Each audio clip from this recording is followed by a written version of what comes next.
Главная ошибка женщин в любви, и я ее делала годами, это когда мы стараемся. Нам кажется, что чтобы мужчина нас любил, нам нужно быть определенной. Нам нужно стараться, заслуживать, делать для него всякие вещи.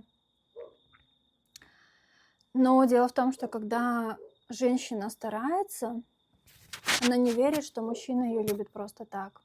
Она не верит, что ее можно любить просто так. Ей кажется, что нужно быть идеальной хозяйкой, идеальной женой, идеальной в постели.